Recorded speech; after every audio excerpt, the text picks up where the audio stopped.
우리 하나님의 말씀 사도행전 1장 8절 말씀입니다. 은혜 받으실 하나님의 말씀 사도행전 1장 8절 우리 다 같이 읽도록 하겠습니다. 오직 성령이 너희에게 임하시면 너희가 권능을 받고 예루살렘과 온 유대와 사마리아와 땅끝까지 이르러 내 증인이 되리라 하시니라. 아멘. 우리 옆에 분들 보시고 인사하겠습니다. 잘 오셨습니다. 은혜 많이 받으세요.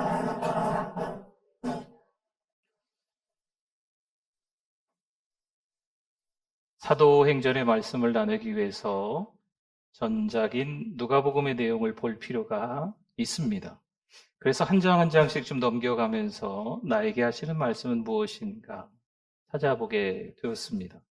주님이 마치 저에게 하신 말씀처럼 들려서 많이 있지만 몇 가지만 내용을 좀 소개하도록 하겠습니다.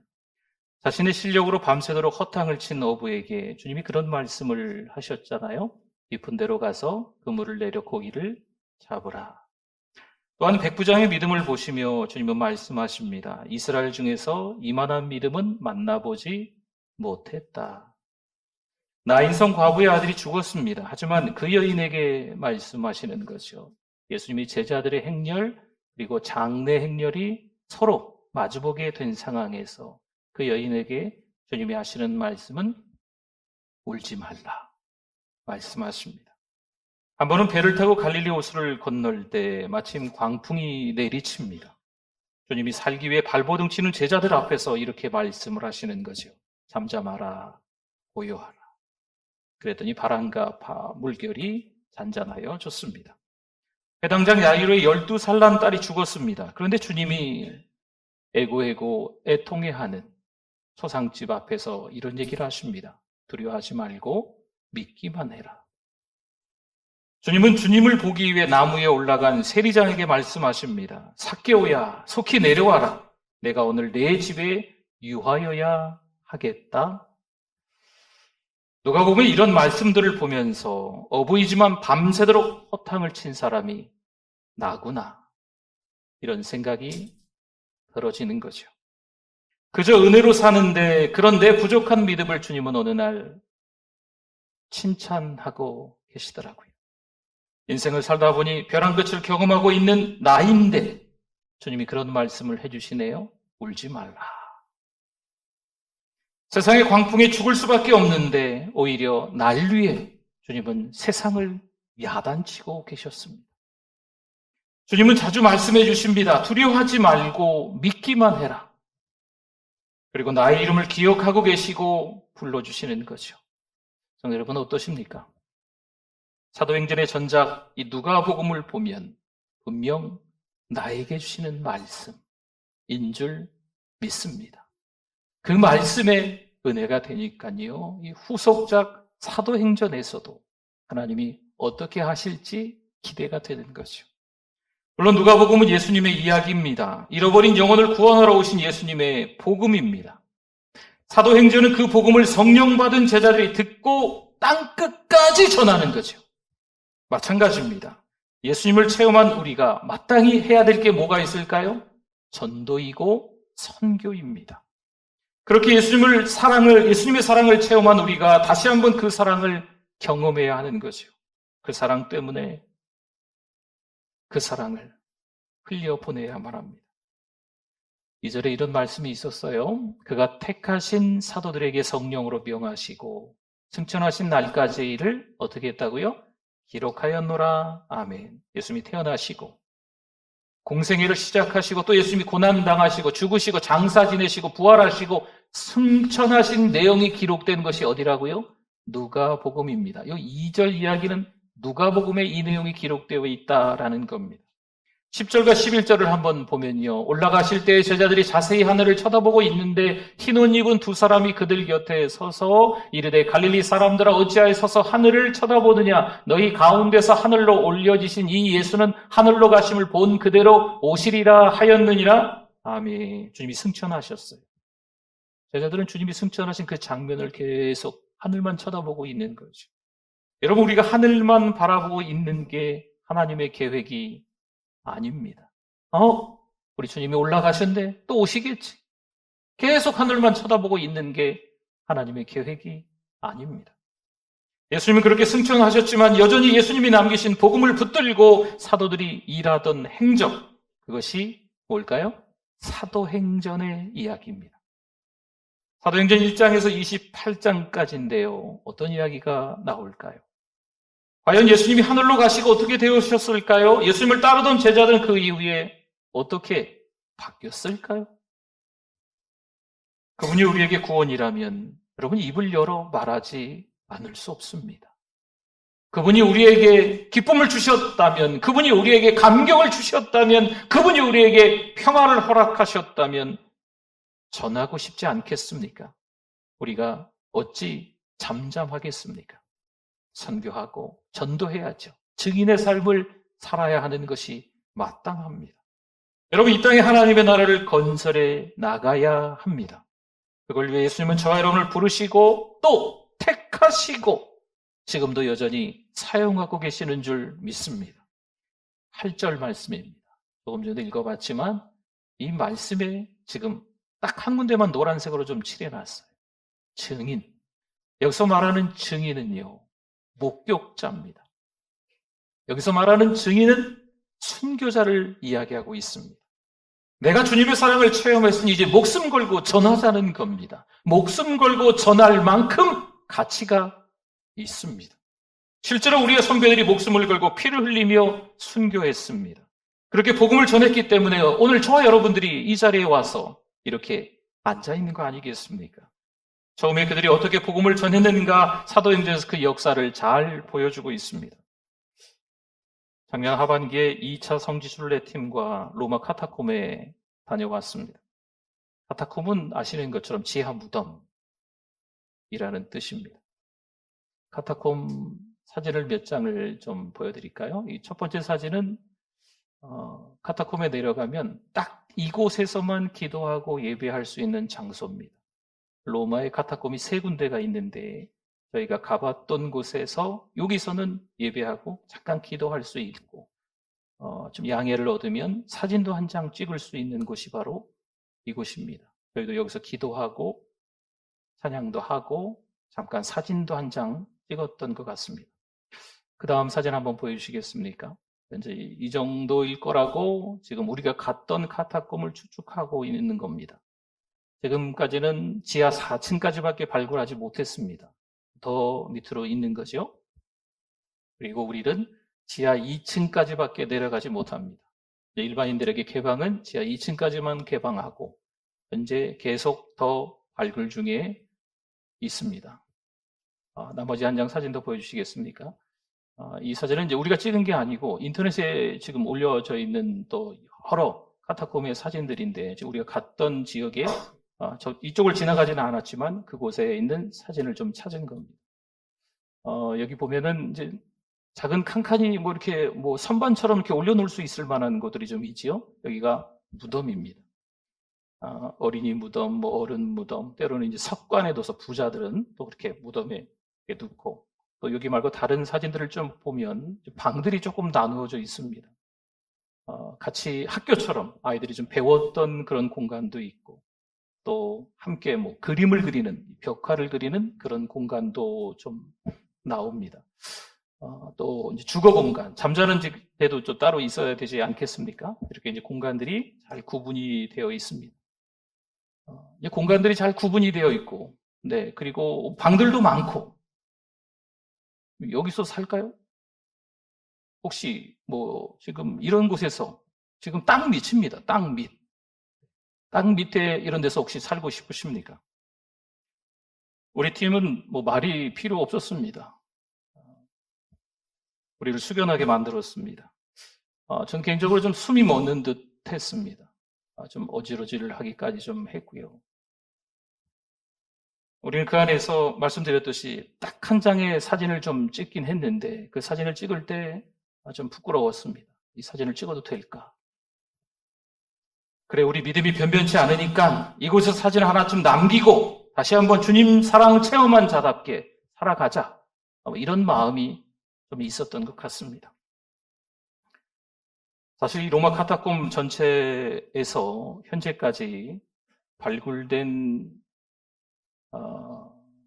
그 유골이 200만 구가 됩니다. 당시 로마의 인구는 100만밖에 안 됐습니다. 한 300년 동안 이 카타콤에서 살면서 많은 사람들이 죽은 거죠. 계속 발굴 중에 있으니까 더 많은 사람들이 또 그곳에 있었는지도 모르겠죠. 이들은 성령의 권능으로 예수님을 믿었던 사람들임에 틀림이 없습니다. 여러분, 우리 주님은요, 풍랑위를 걸어오십니다. 그리고 어느 때는 그 풍랑에게 말씀하시면서 고야하라 잠잠하라 하시면서 그 풍랑을 다스리시는 분이십니다. 5,000명, 아니 2만 명 되는 많은 사람들이 베세다 들녘에서 굶주려 있을 때 예수님은 겨우 오병이어로 감사하시고 원대로 나누어 주시고 배불리 먹게 하신 분인 줄 믿습니다. 그 예수님은 또 죽은 자를 살리신 분인 줄 믿습니다. 분명 우리 주님은 권능 있는 분이십니다. 성도 여러분, 그러니까 우리 삶 역시 권능이 나타나야 되지 않겠습니까? 세상 사람들이 우리의 삶을 지켜봐도 예수 믿는 사람들은 좀 다르구나. 직장에서 누군가 우리를 지켜봤을 때 정말 예수 믿는 사람들은 다르구나. 앞차와 추돌 사고가 있었을 때 예수 믿는 사람은 좀 다르구나. 권능 있는 삶이구나 해야 되지 않겠습니까? 얼마 전까지 십자가에 못 박아로 외쳐댔던 사람들이 주변에 얼마나 많은지 몰라요. 그런데요, 이 사도행전 말씀을 초반부에 읽다 보면 놀라운 일이 벌어집니다. 3,000명, 5,000명이나 되는 많은 사람들이 죽게 돌아오는 장면들이 드러납니다. 아마 그 사람들을 포함해서일 거예요. 회개의 역사가 일어나는 거죠. 부흥의 역사죠. 분명 이유가 있습니다. 여러분, 우리가 가정에서 일터에서 하나님 통치의 영역을 드러내고 계십니까? 예수를 믿는 사람들을 통해서 도대체 세상이 어떻게 바뀌어가고 있는지 잘 보여주는 게 사도행전입니다. 1장부터 28장의 내용이지만 우리가 29장을 써야 된다라고 이야기하지 않습니까? 예루살렘에서 당시 세계의 수도였던 로마까지 이르는 과정을 사도행전에서 잘 보여주고 있습니다. 우리가 예수님의 사랑을 체험했습니다. 예수님을 믿으니까 너무 좋아요. 예수님을 믿으니까 내 마음이 너무 평안합니다. 그럼 어떻게 해요? 그러고 마시겠습니까? 능력 있는 삶, 증인의 삶을 살아야 될 줄 믿습니다.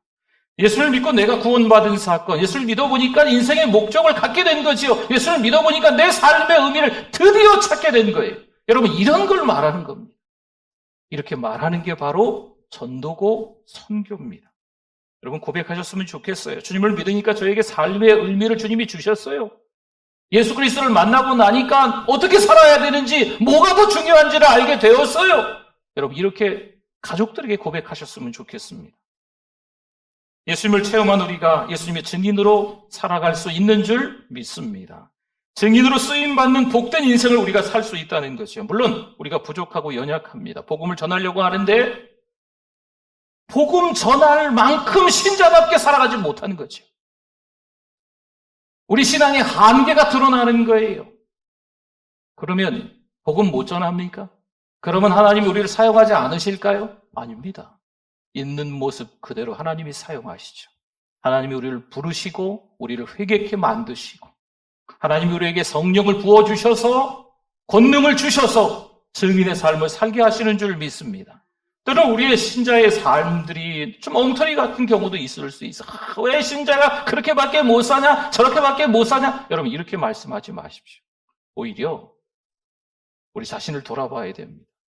하나님 앞에서 부끄럽지만 하나님 앞에 회개하고 하나님이 우리를 사용하신다면 우리 주변의 분들이 주께 돌아오는 역사가, 우리 주변의 분들이 삶의 의미를 찾는 역사가, 구원함을 받는 그 역사가 일어나게 될 줄 믿습니다. 그렇죠. 우리가 쓰임받는 거죠. 근데 명심하십시오. 나 혼자의 힘으로 쓰임받는 것은 아닙니다. 나의 신앙이 대단한 거예요. 내 의지력이 좀 있는 거죠. 내 간증이 있는 거예요. 근데 그런 거에 의존하지 않기를 좀 바랍니다. 8절 말씀입니다. 우리 다 같이 한 번 더 읽어보겠습니다. 오직 성령이 너희에게 임하시면 너희가 권능을 받고 예루살렘과 온 유대와 사마리아와 땅끝까지 이르러 내 증인이 되리라 하시니라. 아멘. 성령이 임하시면 우리가 권능을 받습니다. 우리가 증인이 되는 것이요. 그렇죠. 내가 하려고 몸부림쳐서 되는 게 아닙니다. 성령이 임하시면 그리스도를 말하지 않을 수 없는 거예요. 성령이 임하시면 그리스도인으로 살아갈 수 있는 거죠. 우리가 성령 충만하면 사람들에게 예수님을 말하고 싶은 겁니다. 성령이 임하시면 어떻게 될까요? 성령이 나를 지배하십니다. 성령이 내 삶을 통제하시는 거죠. 성령께서 말하게 하시는 거죠. 이 복음을 붙들고 초대교회 예수님의 증인들은 예루살렘, 유대, 사마리아 땅 끝까지 갔습니다. 그래서 복음을 믿은 우리도 복음의 빚을 이제는 갚아야 합니다. 성령께서 지금도 당신의 제자들을 통해서 계속 전도하시고 선교하십니다. 선교는, 그 전도는 그래서 끝나지 않았습니다. 아직도 복음을 받아야 할 사람들이 얼마나 많을까요? 이 땅에도, 이 나라 가운데도 많이 있고요. 세계 곳곳에 아직도 주님을 알지 못하는 미전도 종족들이 많습니다. 미도 10도에서 40도, 텐포리 윈도우라고 하는데 그 지역에 특별히 어렵고 힘든 사람들, 주님을 알지 못하는 사람들이 참 많이 있습니다. 죽어가는 그들을 위해 우리는 복음을 전해야 합니다. 필요하다면 전주 말고 다른 도시에 가서 작년처럼 복음을 전하게 될 겁니다. 우리나라가 아닌 다른 나라에 가서 땅을 밟고 잠깐 며칠 만에 돌아올 수도 있지만, 짧은 기간에 단기 선교가 될 수도 있지만, 하나님은 선교사들을 통해서 우리와 함께 만나서 함께 그 땅에서 복음 전하기를 원하고 계신 겁니다. 사도행전 28장 31절의 말씀에 하나님의 나라를 전파하며 주 예수 그리스도에 관한 모든 것을 담대하게 거침없이 가르치더라. 아멘. 여러분, 이 말씀은 사도행전의 맨 끝절입니다. 지금 사도 바울은 말씀드렸지만 꼼짝없이 사형당할 날이 임박해 있습니다. 언젠지 모르겠지만 당장 죽을 수도 있는 거예요. 그런데 하나님의 나라를 전파하며 가르쳤는데 어떻게 가르쳤다고요? 담대하게, 거침없이. 우리도 복음을 전하며 살아야 될 줄 믿습니다. 어떻게 전하며 살아야 될까요? 담대하게, 거침없이 전해야 되는 거죠. 성도 여러분, 하늘의 별처럼 쓰임받던 목사님들이 한국교회에 많이 계십니다. 그런데 그분들이 옛날 간증만 하고 현재 간증이 없다면 어떨까요? 하늘의 별이 아니라 떨어진 별과 같은 거죠. 물론 하늘의 별처럼 쓰임받으며 한국교회를 세워갔던 분들임에 틀림이 없습니다. 하지만 그들 역시 연약하고 부족하고 한계가 있었던 삶입니다. 여러분, 그들의 삶을 파헤쳐보면 연약하고 실수가 있는 삶이었던 거죠. 안타깝지만 한국교회를 책임지던 분들의 과오가 드러날 때도 있습니다. 저는요, 그들의 과오를 포장하고 덮어주자는 게 아닙니다. 때로는 그들의 실수를 들추어내어서 비판하자는 것도 아닙니다. 다만 어떤 한 목사님이, 제가 개인적으로 만나지는 못했지만 이 목사님이 은퇴하시면서 하신 이야기를 잠깐 말씀드리려고 하는 거예요. 누군가 이런 질문을 했어요. 목사님, 어떻게 이렇게 오랜 세월 동안 목회를 하늘의 별처럼 쓰임받으면서 그리고 때가 되어서 은퇴하시게 되었습니까? 라는 질문에 이 목사님이 이렇게 이야기를 합니다. 오늘 관두나 내일 관둬야 되나 이렇게 하다가 은퇴까지 하게 됐네요. 성도 여러분, 무슨 말일까요? 뭔가 대단한 말을 좀 기대하지 않았습니까? 하늘의 별처럼 쓰임받은 귀한 한국교회를 이끌었던 목사님이기 때문에 제가 여러분 앞에 이름만 얘기하면 여러분들이 다 알고 있는 분입니다.